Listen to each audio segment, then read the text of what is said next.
and welcome to the DM's Book Club, a podcast where we read about some Dungeons and Dragons and discuss how we might include it in our role-playing campaigns. Today, I am joined by one of my most favorite people, and I'm saying that to embarrass them straight away. As a special co-host, it's my friend Mira. Mira, hello! Hi, Fiona, you're one of my favorite people too, so this is very cute. Aww. So, Mira, tell us about yourself. How did you get into role-playing games, and what is it about sort of D&D or any of sort of role-playing games or tabletop games that you really enjoy? As a small, I grew up in the 80s and it was a time where D&D was like notorious, and my dad used to get loads of sci-fi and fantasy books out from the library, so I love sci-fi and fantasy. And it wasn't until I became a grown-up. I live in London and I went through the worst breakup of all time, and I just was really pushing myself to do things that I thought I'd like. So I went bell ringing, I went walks. This is all meetup.com, and tried some rock climbing, and then I came to Saturday D&D meetup, which is the biggest London D&D meetup, and it's weekly. And I started playing a bard called Fickle. And since then, it's become a real bedrock of my social life and my life. And I play a lot of D&D, and I write about D&D, and I just have the best time. Oh, amazing. I love the fact that your path could have been so different if you carried on bell ringing. I know. I think I loved the experience of bell ringing, but the fear of being the one to pull the clown at the wrong time, it was like, so I just made, a really strange face when I made that sound, for those who can't see. And it felt like a very established group of bell ringers. So I felt I would have been the outsider for a long time. Whereas when I came to join D&D, I think they were so used to guiding noobs through dungeons that I felt instantly welcomed. And because in D&D you can do pretty much what you want to do, I could be myself on the table. So that also part of why I love the game, I guess. So how long would you say you've been playing D&D for then? Properly, consistently, 3 or 4 years, I think. Oh, yeah, no, that's the same for me as well. I think it's interesting because you ask the question and there's a moment where they're like, oh, no. Either they're like, I played it for far too long and I don't want to embarrass myself by revealing how old I am or anything like that. And some people go, well, I've actually only been playing for 4 years, but I've got myself so involved in the hobby. I'm the same. So I also came to London after a breakup and got a job and stuff, and then was like, I need to try and make friends. So I did a whole lot of stuff. I fell into Quidditch for a long time, and then so that sort of ended because turns out sports is a young person's game. And then people invited me to do D&D, and because I always loved drama as a kid, and suddenly being able to be like, oh, it's all the things I love in one. And then I was like, I love this. I want to do more of it. We're not meeting up regularly enough. I'm going to start reading about it and then just following in from there. And it's just, once you find yourself, I think in any role-playing system, whether it's D&D or sci-fi one, or even one-page one-shots, just the ability to be it creates a spark of an idea and you can have all these different characters and stuff. It's so, I definitely felt so much better that I've been able to have this as a creative outlook and be able to meet people like you and have games with people, and you're like, oh my goodness, they've got so many great ideas just like me. So I should be honest, I moved to London from Reading as soon as I could, because Reading was when you kiss someone in Reading, the whole town knew, and I kiss a lot of people, so I had quite the reputation when I left. But I had no idea that D&D was around every corner in London. No idea. Praise Jehu for the internet. But also, I love that you addressed the fact that I am not comfortable in an athletic environment. I'm by nature fearful of being hurt and very low. Stamina is my dump stat. So, the fact that Quidditch can evolve to D&D with the same kind of imagination and fantasy, it's a game for those of us who want to play and be athletically, mindfully challenged. Yeah, it was definitely something where you go run about in the mud for a couple of hours on a Saturday and you enjoyed it, and then you hated it because some people were much better at running than you or throwing. My hand-eye coordination did improve a lot. Anyway, that's all by the by. Let's talk about what you've got us today. So what is the topic we've got for DM's Book Club today? So basically, I've got hold of a book. It's called Hero's Feast, which is named after a D&D spell, which helps provide food for your party. And it's the official D&D cookbook. And I actually was brought into communion with this book through our mutual friend, Matt Chapman, who asked me to interview the authors of this book, who are pretty steeped in D&D, Kyle Newman, John Peterson, and Michael Witwer. He asked me to interview them for Dragon Plus. Dragon Plus is the D&D online magazine. So I got hold of this book, and it's tremendous. It's basically these three guys just spent, I don't know how long, I think it was 18 months researching, going through every kind of campaign that you can imagine from like the very first game of D&D, compiling recipes that they found in the archives. And obviously because they were writing for the official D&D, it's an official D&D book, they had access to everything. So they have like 80 recipes from the realms of D&D. So if you love Dragonlance, you'll find, Otic spiced potatoes in here. If you like playing in the Underdark, they have a mushroom steak recipe for you and your drow companions. And what I love about it is this book is a gateway to me bringing D&D into my kitchen, and then bringing my kind of, what we call the muggle friends who don't play D&D. And I can say, are you enjoying this tasty dinner? Because guess what it was inspired by? And here are some dice. No, I would never do that because they'd walk out. But it's just a beautiful cookbook full of like great recipes, beautiful pictures and lore. They've accompanied it with loads of text about where they found out about the different foodstuffs that different races enjoy, or different stories or protagonists, feature these foods. And it's fantastic.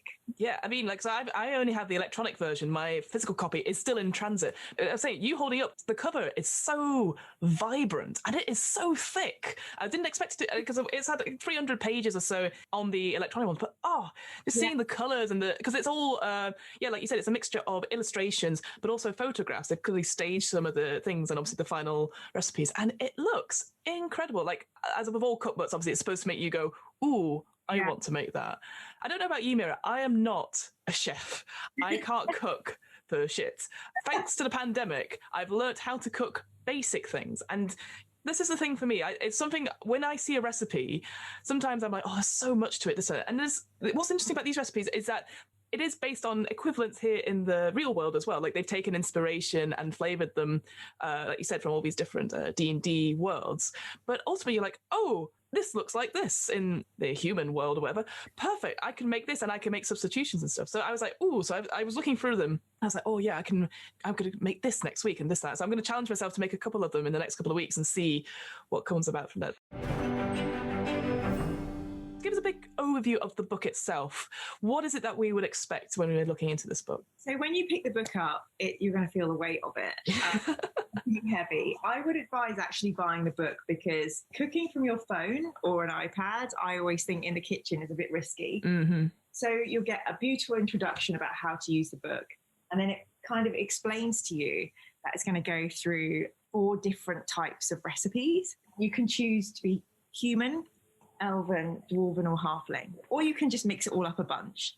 And then as you go through each race, as you go through human, there'll be like starters, main courses, and then delicious desserts. And at the back of the book, there are ales, teas, and cocktails. I'm sober, I don't drink just generally, but I will be trying these cocktails. They look amazing, and they have all the recipes and the drinks have D&D appropriate names. They have a drink called the Mind Flayer. You know what? I was like, that looks great. I thought that looked really cool. Yeah, that one's got, if I look to it, lime juice, grape juice, vodka, and grapes that you put in. And I was like, little grapes as sort of like an elder brain type thing. So I was like, perfect. So beautifully thought through. They have a delayed blast fireball to the hitters, but they also have Parsalian tea, which is a really beautiful ginger and honey, restorative toddy kind of tea. And all the recipes are, so if you've read about, lembas bread, there is an elven bread in this book. And if you've ever read like The Lord of the Rings, or you've played Hobbits, hobbits love really homely, family kind of sharing food. So you'll find really comforting food like chicken something dumplings are in the Hobbit things. They have community cheeses, which is like a fondue. I'm going to call fondue community cheeses from now on. I think that's such a great phrase. Sadly, it's not very COVID friendly, but it is a great phrase. And True. The one that looks the most yummy from the halfling Sorry. Yeah, get the term right quick. Yeah, we don't want to be sued. Peter Jackson will be hammering on the door trying to collect money. Peter Jackson, come in. I've prepared a D&D feast. Yeah. The stuffed eggs battered toast just says like, second breakfast to me. So it's just really well thought out, and they have thought about every kind of race, really. It's not exclusive. I know that I always forget his name. The very famous D&D actor that was also in Magic Mike 2. The only person I can think of is Vin Diesel. No, I don't think Joe, and I can't remember. Oh, Joe Magnatelli. Thank you. Yeah. Okay. He contributed like orc kind of food stuff that's like based on roast halfling. So it's really, basically, it's a really lovely cookbook with lots of like kind of meals, I guess, that you could prepare, and it's great for entertaining because it's all kind of based around the idea of like eating together. And there are some tips as well about how to bring these meals into your gaming night. So it's things like, if you're the DM, maybe let someone else do the cooking because you're already going to be busy. And if you're playing a game, like make sure you time things correctly. So if you know you have a feast coming up in your game, you could arrange a break and then just eat this feast, or, save it till after the game, because there's nothing worse than, what do they say in the book? There's nothing worse than finding a D4 in your community feast. What's really lovely about this cookbook is that it's written with a certain voice. And clearly there's a bit, I can't remember where it is, it's like advice, let me see, where is it? Tips for magical cooking. Again, there's another great sort of thing, the Great Library of Candlekeep. And it's like, here are some advice that we have. And my favourite one is, keep thy blades sharp. Chopping carrots is just like severing heads. A dull blade simply won't get the job done. And you're like, I can imagine someone saying that to me in game. And all the stuff, like obviously, like you said, there's a bit about the lore. So each individual section, so the human, elf, dwarf, and halfling, has to talk about their culture and what food is to that culture, which is actually really interesting because, again, like you said, it's not necessarily something I would consider part of a D&D game as much, even though obviously we do eat every day, and food is a big part of our culture in the real world. So I just like that idea of like, it sort of discuss like what's its significance to that race, and also having these sort of tips, but in a certain way. So it feels like, I mean, people might say it's like, oh, it's a bit corny, but the fact it's consistent all the way through. That's what I really like about it. And like the idea of like, when you clean as you cook, which is something I do, my flatmate doesn't. So it's like, staring down a sink full of solid pots, pans, and dishes can just be as daunting as squaring off against an ancient black dragon. So fucking true. I mean, it's really, I have a little anecdote. When I was interviewing Michael, John, and Kyle, for this feature that we were talking about, and I asked about tips and stuff, and Kyle, who was actually folding some laundry at the time, was like, make sure you clean up as you go. And I could hear his kids in the background. And I was like, oh my God, Kyle's one of those dads who would be like, hey, you've used that, clean it. And so I could see that he was really living by his rule. It's like, if you want to clean up, pick up whatever you're holding, go into the other room, put it down. Anything else in this room comes back with you. I loved that was authentic advice. And it's great advice. Like, I always do that now. Like, and it just makes the whole, for example, later today, I'm actually going to start cooking these one by one, all 8. Today, I'm starting Traveller's Stew. I actually considered cooking while we were talking, and I thought, don't do that, Mira. Audio-wise, not great, but it would have been cool anyway. So we're cooking that today. Me by myself in my flat. I don't know where that we came from. So there will be a period where you're just cooking one part of it, and during that time, you use that to clear up the rest of it. So it's great to have those kind of steers. Yeah. But also you were talking about how loyal they've kind of been to each, to really immersing you. So, for example, with the different races, a lot of the Hobbit food is really comforting and homely food. The Elven food is quite vegetarian, vegetable based. But thinking about things like the colourful presentation, and they have some like a wood elf salad with flowers strewn across the salad. So we were both talking about this. When you play in games, if you are eating, you're normally in a tavern. Yes. And it's like, you order a beer, you talk to the people in a tavern. But now I think when I'm like being a dungeon master, I'm going to be saying things like, oh, well, you're in this elf town and this is what's available on the menu. and adding that flavor to really remind my players where we're at. So they're not going to find like a hog roast potentially or drumsticks, which is what you always see in any fantasy film. But you know, I was thinking about saying things like, you see one of the serving boys is bringing in a bucket of fresh picked berries. You know, stuff like that to really make you feel like you're in this community that cares about like fresh produce and vegetables, and then potentially very different from when you're, you know, visiting a dwarven mining town where they want their dwarven bread and their heavy kind of stews and stuff like this. So yeah, it's quite eye-opening in that way too. Yeah, and actually, it's a very good point you say that. So there are examples of what kind of menus you could see in certain of some of the more famous, in quotation marks, locations. So obviously, they talk about the Yawning Portal, which is the most famous tavern in Waterdeep. I'll get the name of the restaurant in Eberron, which is at the highest point in the city of Sharn, which is a little bit more hoity-toity and stuff. And it's quite nice to actually just see a menu. And I think you're right. There's something, I think certainly now when a lot of our gaming is moved to online, so you're not necessarily going out having meals with people, going to the pub beforehand, or having the ability to cook with other people or to share stuff. Just being able to remind people through talking about it and saying like, here's the menu, stuff like that. Like, you don't have to go into overly lots of detail. Again, some people might not enjoy that as much, but there's something about it just to remind you. And it definitely makes it feel, the word is immersive, but it's more, this feels right. This feels like just you are an adventurer. This is you. I just thought that was really cool to have examples of that so that you can just bring it to hand. So yeah, I think that's something else I'd like to certainly do in my campaign. So that it's not just necessarily, here's the information point, which is also a pub. It is like, here's an information point.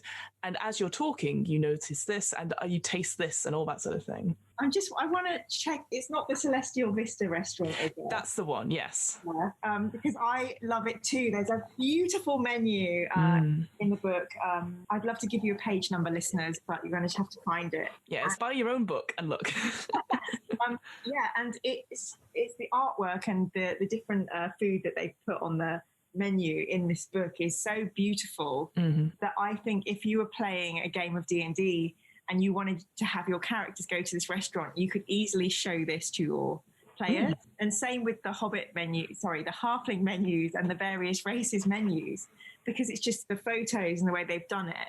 And I think normally I would do something like I'd get a bit of printer paper, stain it with a tea bag and write on it. Have these beautiful menus in this book would just really add a touch of realism, a bit of style and panache to what's normally a bit of a DIY thing for me. Yeah, and I know I've already said this, but there's just something about D&D books which aren't modules, which aren't source books, but stuff like this, and I'm thinking of like the Art and Arcana book as well, where they clearly put together everything just right and designed it so it looks beautiful. And I think that's the most important thing for me, like, because I'm sure you're the same, Mira. I have a fuck ton of cooking books which I go, oh yeah, I want to, oh god, yeah, and they look pretty, but it's very formulaic. It's very much, here is the cold salads bit, this is the pasta bit, etc. And there's a little bit of introduction, and then it's a bit like uniform because it's like, oh, it's easy to read. Whereas this, because you have that bit about the lore, you have that voice going throughout it, and the pictures, and the difference between pictures and illustrations, and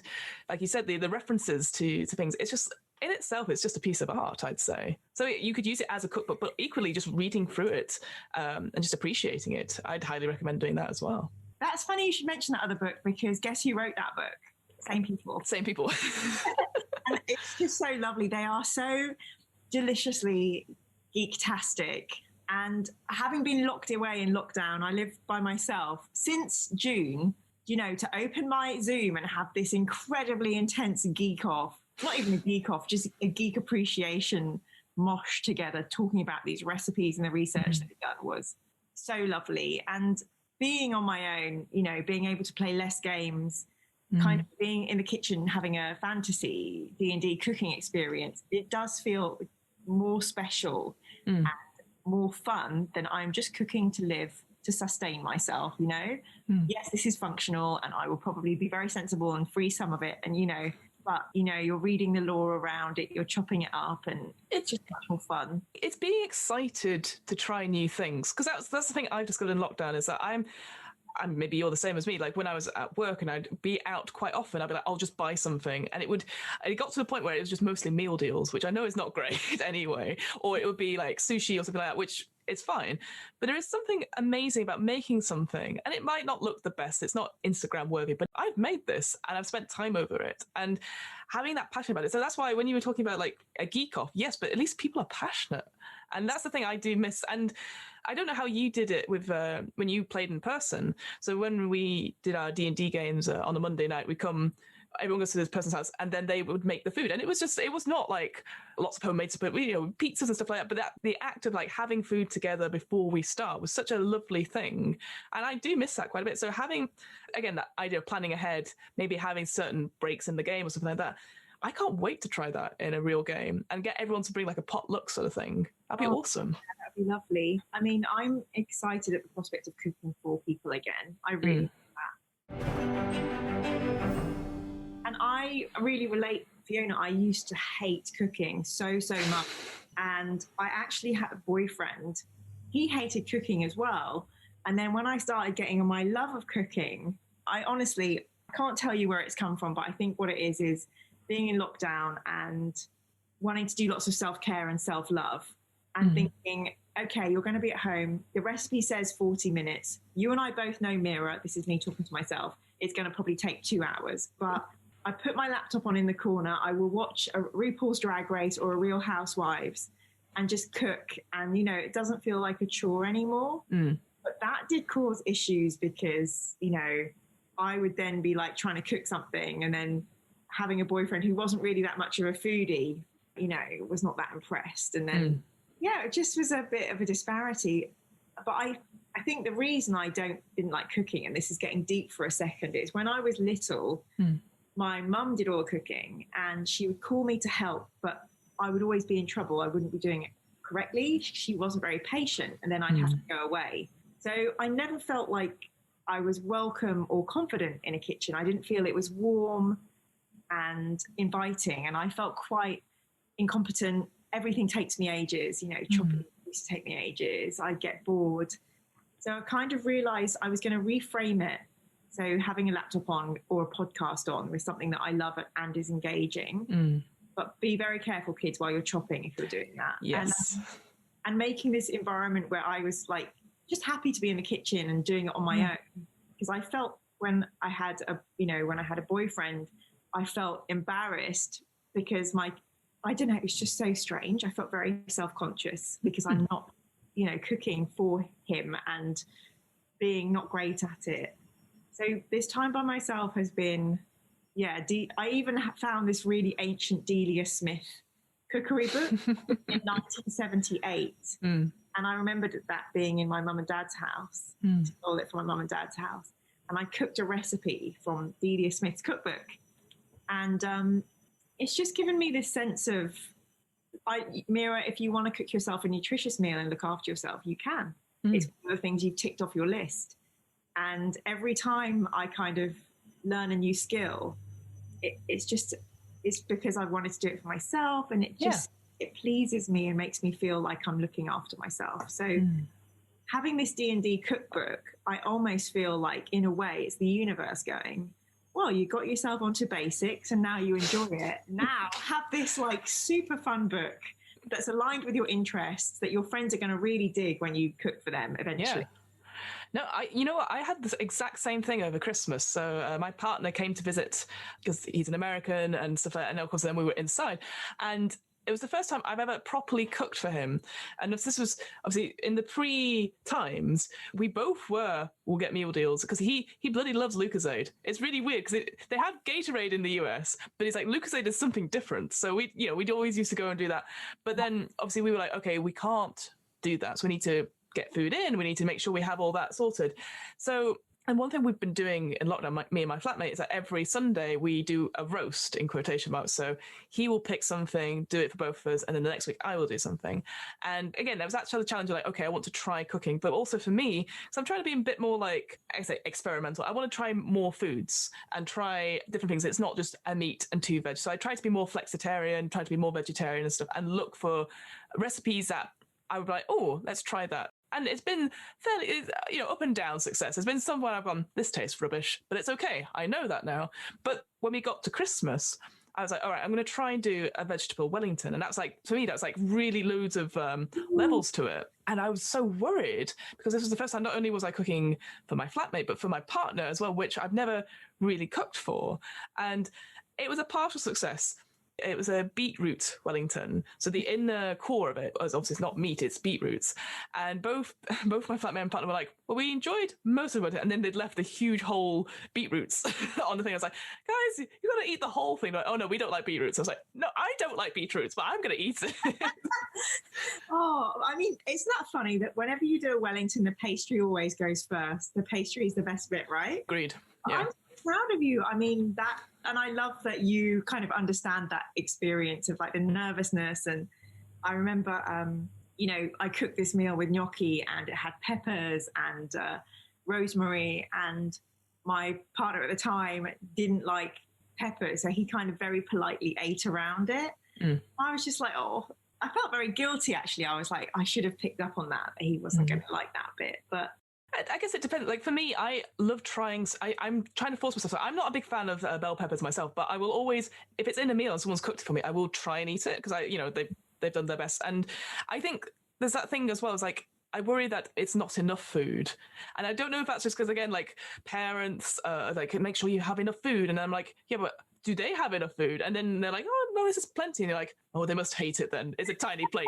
Here, have more. I relate to that. I am definitely a feeder. And when we have people over, in the past, when we've had people over for dinner here, I've always encouraged people to bring as much as they can. Because I'm the same as you. I'd rather have loads left over. Yes.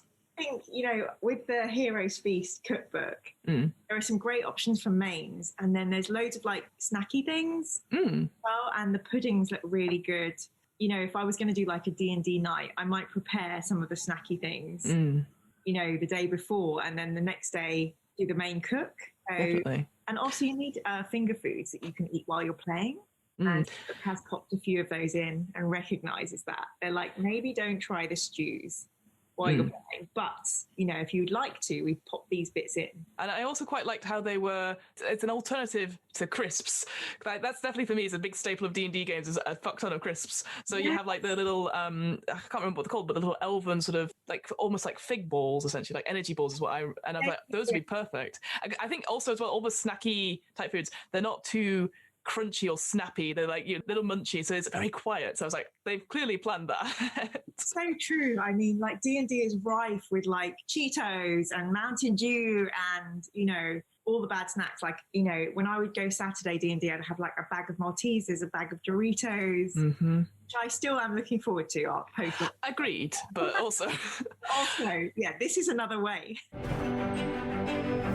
Out of the book, and because obviously you've done amazing research on this, is there any particular recipes which you are, because you're going through them one by one to try them out, but is there any one that you're like, I can't wait to try this one, or one you're like, this is one I'm going to cook for people? Like, have you even thought about doing like a set menu? Because you were just talking about it then. So the one that I'm really, really looking forward to is the halfling stuffed toast that I mentioned. That to me just is like the ultimate. Taking time for yourself in the morning and cooking yourself a really yummy breakfast. It just really sets the tone for the day. Like normally if I'm working, I'll have a bit of toast with Marmite. Yeah. But knowing that I'm going to get up in the morning and have this really beautiful, I don't know what it is about frying breakfast food, but it's just, chef's kiss. And then the pudding that I keep looking at, there are two actually. One is Meal's End, which includes meringue, heavy cream, strawberries and sugar as needed. Yeah, I saw that. So basically like eat and mess then, I just cannot wait for that. And I think that's going to be really beautiful. And then the dwarves have got one of the best puddings. Yes. Do you want to talk about that? It's really hard to talk when my mouth is drooling, but it's the black pudding, which is just basically like, I'll read out the text about it because it's beautiful text. Go for it. Black pudding. No, not that black pudding. Eating real monsters is precarious play. Sure, some are considered delicacies and host to exquisite flavours of unimaginable complexity, but most are full of toxins and poisons that simply aren't worth the risk. To say nothing of what it actually takes to capture and kill your dinner. Inspired by one of those nasty dungeon-dwelling beasties, and based on a goblin dish called elf pudding, you don't want to know. This traditional coffee and chocolate mousse is sure to satisfy even the most discerning dwarven palate. This dense caffeinated dessert is known to keep dwarves working their forges until the wee hours. Eat it before it eats you. And the ingredients, okay, so it's like 3 tablespoons of cocoa powder. So we're getting that chocolate in there. Heavy cream, whole milk, butter, pure vanilla extract, Kahlua coffee liqueur, brandy or cognac, chocolate shavings, and very lightly sweetened whipped cream, optional. Come on, that's not optional. Come on. No, that's going on top. And I am the Councillor Troy of the D&D world. I am a chocoholic, hallelujah. You know, so, and this is like so far, this is page 109 in the book. So I'm like, I must say the picture of it looks amazing. Because again, it's that sort of metal honed dish. Sorry. And yeah, I did see that as well. I just like to go, no, not that black pudding. As if, and like, that's the thing, like each of these entries have its little entry at the top, which I was just like, this is really cool, and it makes me really excited to do that. I quite like the look of the other pudding though, the Barovia Scotch pudding. So there is like another section which talks about the more unusual foods and stuff. So like you were saying before, like the Arcans from Joe Magnatelli's character has an entry in there, and a couple more tieflings and whatnot. But yeah, there's one that's based on Barovia, which is or Ravenloft, sorry. Barovian butterscotch pudding. It uses those little glasses. Basically, it's shot glasses, but slightly bigger. And you know, like if you've got those in your cupboard, then it's going to be a fancy meal. But I mean, Ravenloft is one of the most depressing settings, but you know, come on, Strahd, is there anyone who wouldn't like to date him and fix him? Really unhealthy. We'll find out next time. No? I haven't done a main course, but I think the course that I really when I was interviewing the authors, they were all going for this omelette, golden brown roast turkey with sausage stuff. Oh yes, and we've talked about that a lot because we were talking about Christmas food and Thanksgiving food. And I actually had Christmas by myself, and I had some very delicious food, but I didn't do myself like traditional Christmas. I'm really looking forward to that main course, and that's in the human menu. But yeah, my mouth is like, I'm slavering as I'm discussing these. So how about you? Did you have a chance to like pick any of your favorites or? Looking at this whole thing, like the stews look great. I think maybe because right now it's quite cold where we are. Like obviously coming into the sort of mid of the winter. So there's like the traveller stew looked quite good. And the one, was it the everything stew, which was a halfling one, which looked really good as well. Oh, the everything soup, sorry. Potato and leek soup I've not had for years, and I was like, brought back proper memories again of homely stuff that's in the dwarven cuisine. In the elven one, the drow mushroom steaks. So good. I thought to myself, because I was thinking, again, what would I do as a meal per se? Because the issue is obviously, again, for me, that would probably be enough. But if I was serving to other people, I'd be like, oh, maybe I need to cook more than that. So it'd be the mushrooms, and then I thought green spear bundles and bacon as well. I'm coming over, Fiona. But also because those are fairly straightforward as well. Because essentially it's just asparagus sticks in bacon, and you just prepare them and pop them in the oven, and that's it. And I was like, that's really easy. Thank goodness, you know. Like that mushroom steak, like, literally beautiful marinade. Pop them in a marinade, turn them over, you know, drizzle it over, and it just sounds so easy and simple and very few. So if you get really nice fresh ingredients, it's going to taste so lovely. I would like to try more of the elven stuff, I think, just to start out.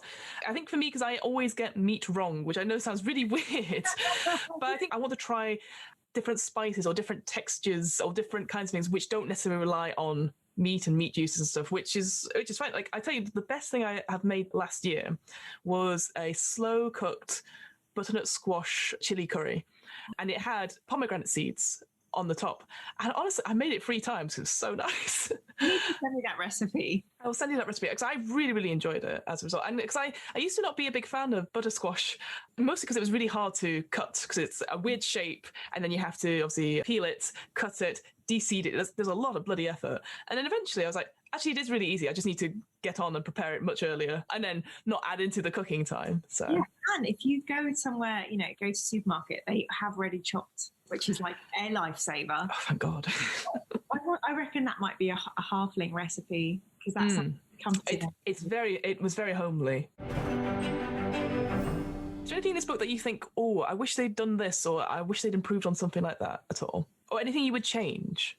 I mean, firstly, I am literally in love with these authors. Of course. I don't know if it's fangirling or just so much love that they've put so much love and energy and just fly their geek flag so high.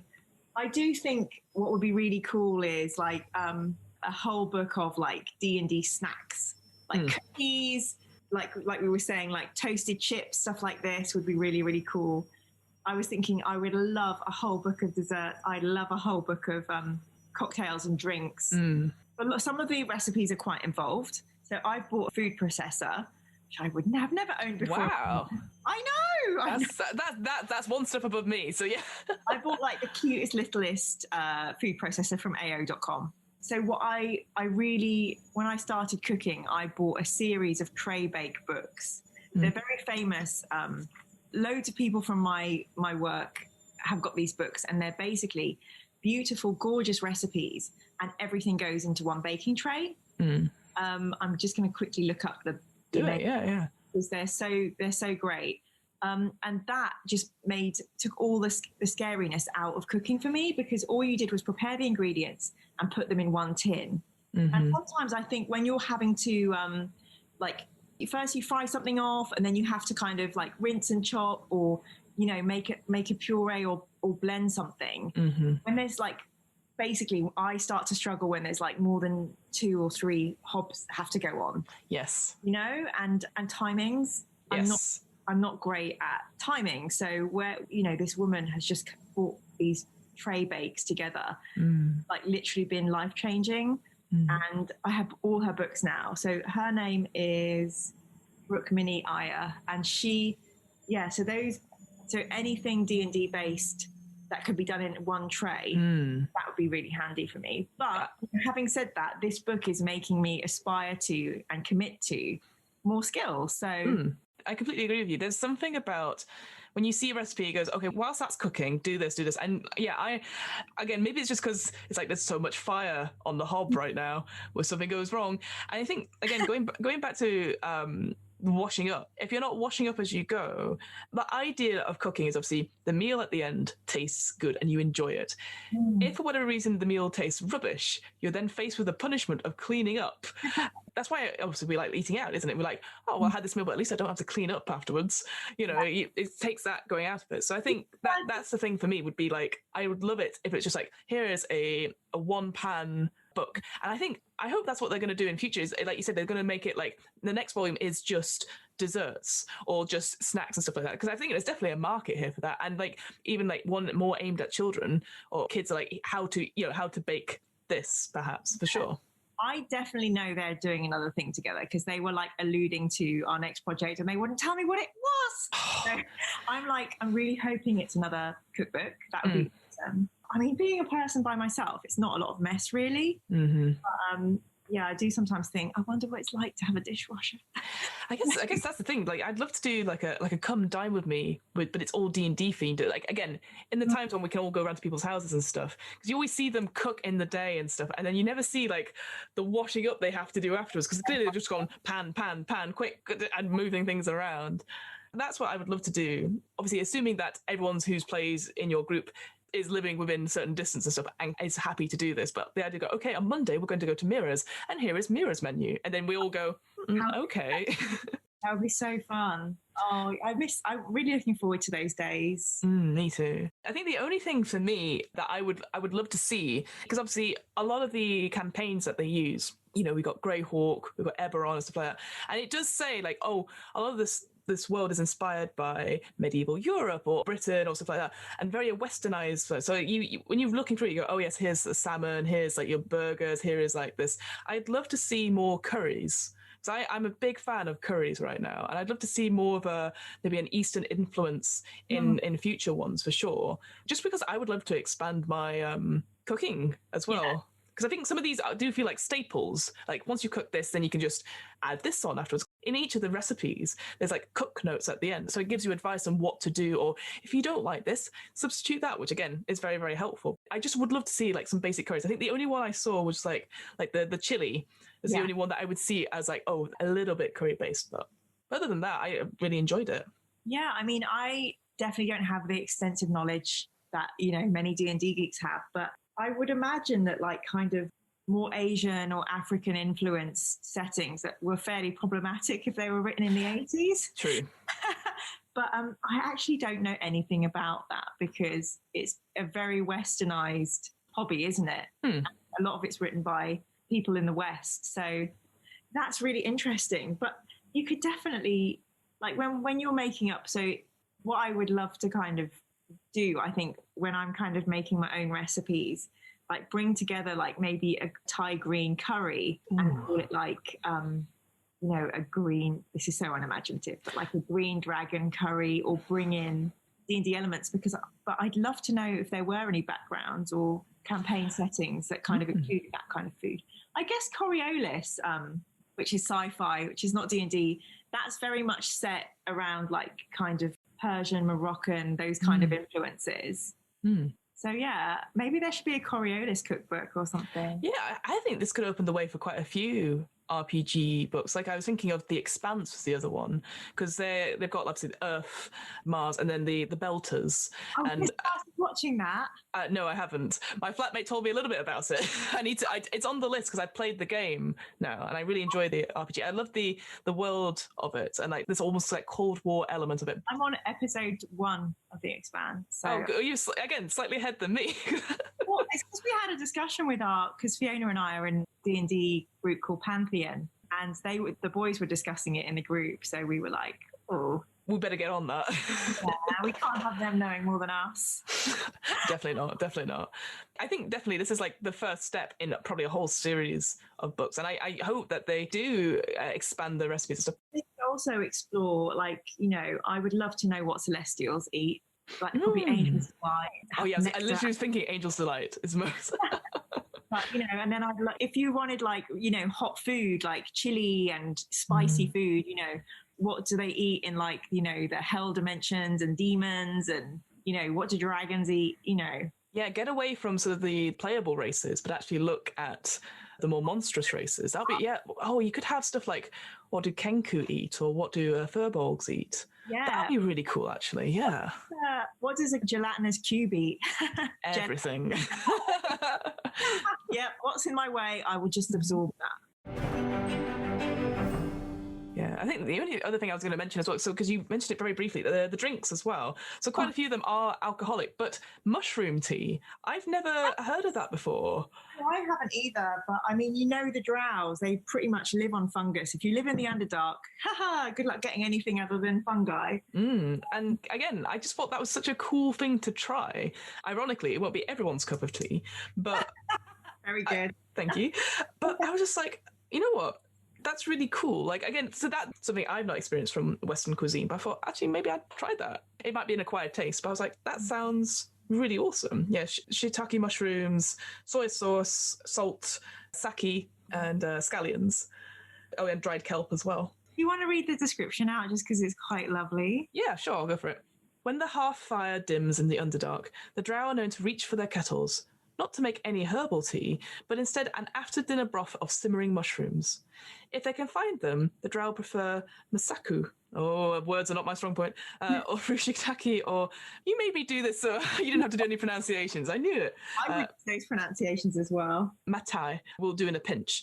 They place the sliced mushrooms into a clear broth seasoned with dried kelp, sometimes with a splash of fish stock or soy sauce and alcohol, and heat it in a tea kettle. From this, they pour small cups of fragrant tea to imbibe slowly until the mushrooms cook to perfection, at which point they're eaten with a fine skewer. Like that, it feels like a proper, not ceremony, but it feels like a proper thing to do. I just, really like that. It just sounds so immersive and like, you know, that whole kind of ritual. I have to say, this is definitely written by Americans because let's face it, we would not pollute our tea kettles with, sadly, our US cousins don't have many electric kettles that they plug into the wall. Lots of their tea kettles, they just set on the stove. Can you imagine the barbarism? Oh. Well, this is the thing. So when I've been over there, because my partner, like I said, is American, he has like a coffee machine. Yeah. So obviously the water gets boiled through that. And I was like, but where is your kettle? And he goes, I've got one, but it's really rubbish. Like it doesn't power. And I'm like, are you mad? What? So I've had to use the water from the coffee machine and do it, which is easy enough. But it's a bit like, but a kettle. I feel like maybe it's a very British thing. Where like where is your kettle? Like, Where's your kettle? And if you don't have one, I'm walking straight out of your home.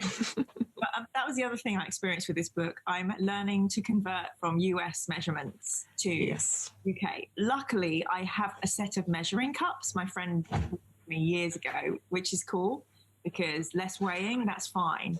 But, you know, things like I have this oven calculation. So going from Fahrenheit to fan-assisted oven centigrade is a bit of a ball ache.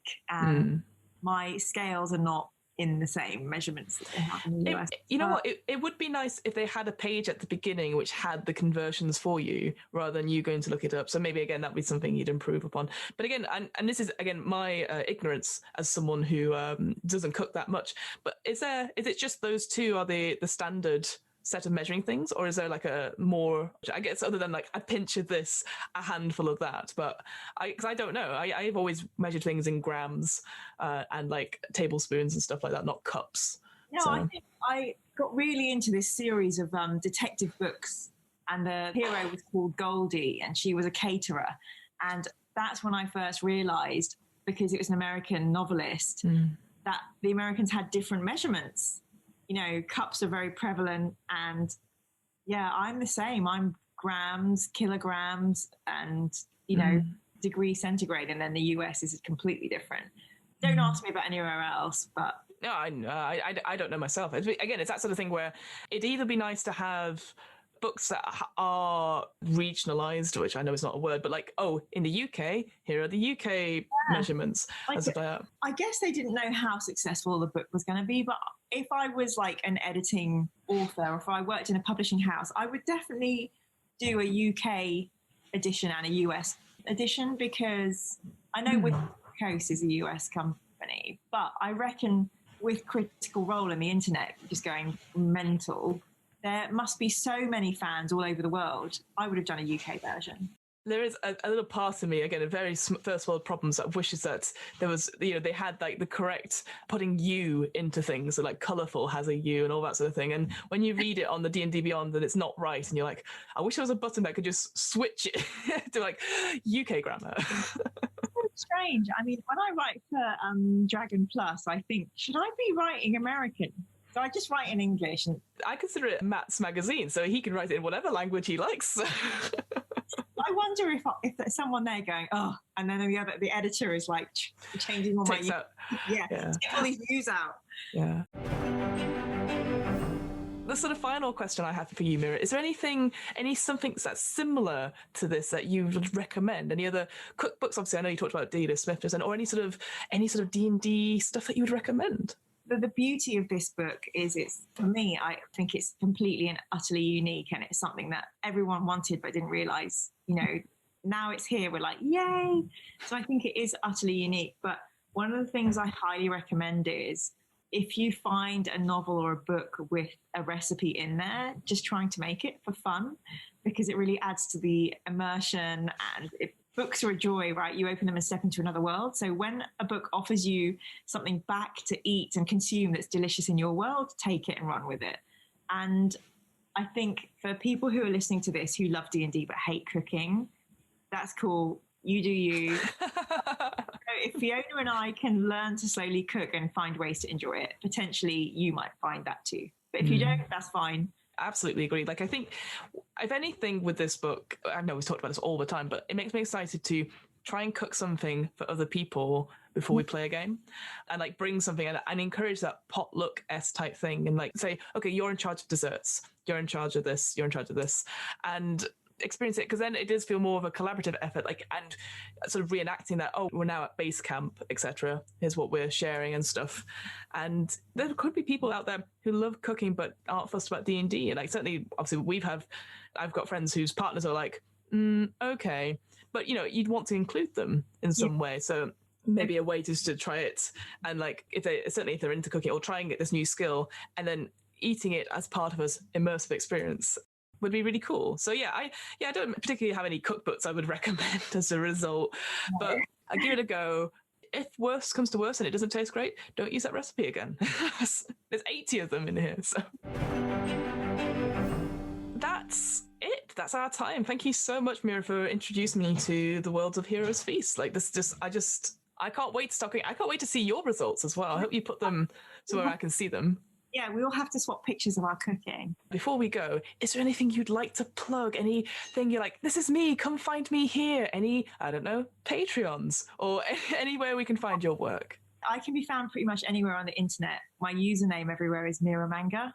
I recently opened a Patreon. I am basically trying to write more and do more freelance writing, but this Patreon could be basically, would you like a piece of poetry every month for a year?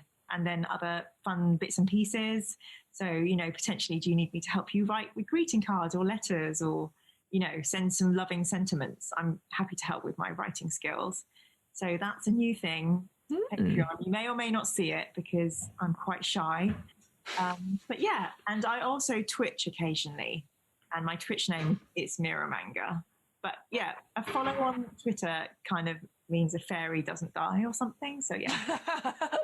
I like you've gone from self-promoting to a call to action. Don't kill the fairies. Don't kill the fairies. How about you, Fiona? Always up to something. I am always up to something. So I run the What Am I Rolling podcast, which is a twice monthly RPG one-shot podcast.